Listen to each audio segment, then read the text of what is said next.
Hi, welcome to my channel and please don't forget to like, comment and subscribe. Today I'm bringing a topic about Australian government names task force to set up strategic fleets.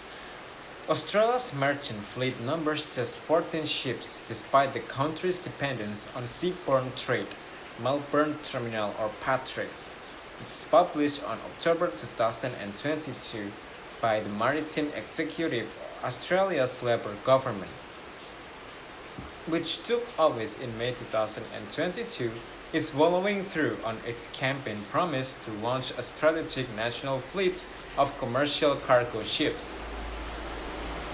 Despite criticism from the shipping industry, which has questioned the effectiveness of the strategy, the government today announced a new task force to guide the new establishment of Australia's maritime strategic fleets.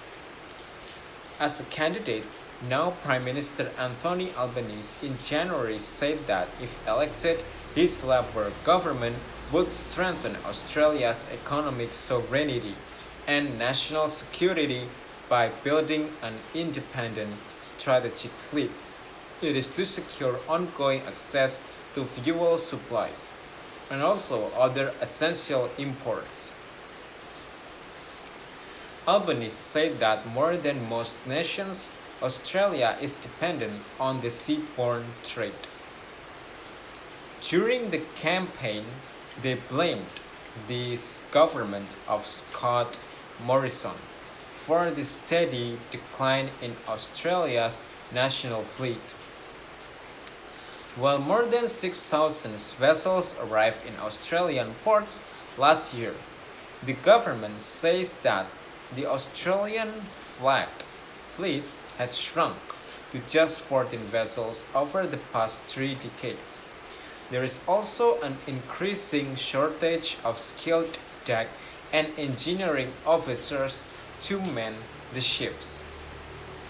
The disruptions to shipping patterns during the pandemic further highlighted what the government said in the dangers to the Australian supply chains.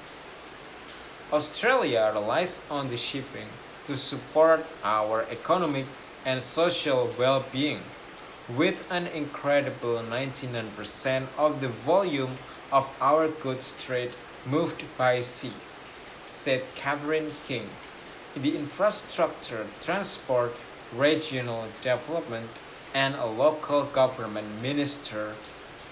It is announcing that the details of the task force.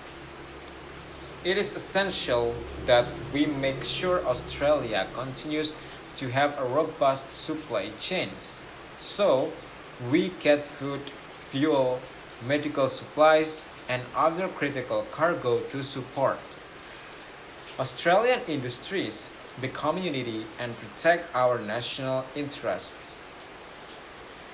The mandate for the Strategic Fleet Task Force is to guide the government on how to establish Australia's fleet as quickly as possible.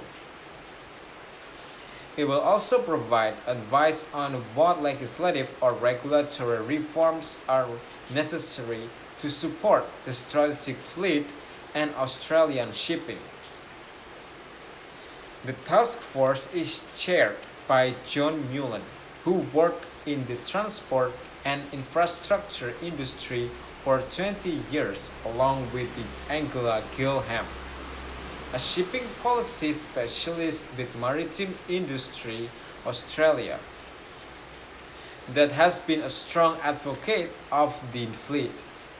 Dr. Sarah Ryan, a leader in the strategy industry with Woodside Energy, Paddy Crumlin from the Maritime Union of Australia, and a Major General Jason Walk from the Department of the Defense will round out the task force.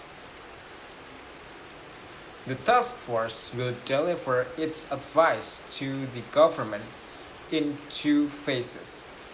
With the first phase, a report that will include industry input on high-level strategic objectives expected by the end of the year.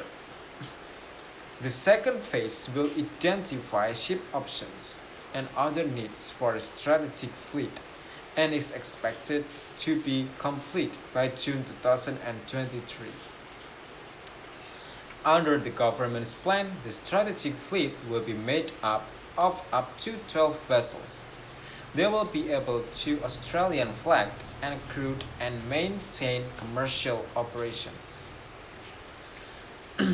They will also be available on the government in times of strategic emergencies, while supporting efforts to enhance the national fleet. The shipping industry has questioned the government's tactics. Shipping Australia, representing the industry, provided comments to the Australia's Productivity Commission, saying that there were better methods to enhance the Australian maritime industry. They pointed to estimates that put the cost of a vessel having an Australian crew at between a $5 million and $7 million a year more than foreign flagged vessels, and questioned if shippers would place their cargoes on Australian ships.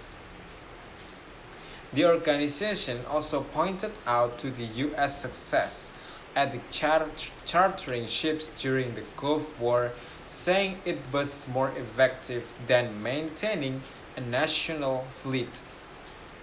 The organization is calling for workforce training and education to support the merchant marine. So it is about the marine in Australia and the merchant marine in Australia. I think it is very important for all country to make a merchant in its marine, and for the organization also it is for the education or for the family of the marine, because if they do not give any education about maritime or about something that related their parents' job, I think it is very bad things, because they didn't know how risky their parents' job are, and it is very bad things to do if they don't know. Also, if the marine making a merchant in their ship, I think it is very helpful for all of the people who selling things or selling a job. Maybe they will be get more money and they will get more of kind of advantages. Also, it is very important for the country, especially for the tax. It will be a pressing country's task. So thank you for watching, and don't forget to like, comment, and subscribe.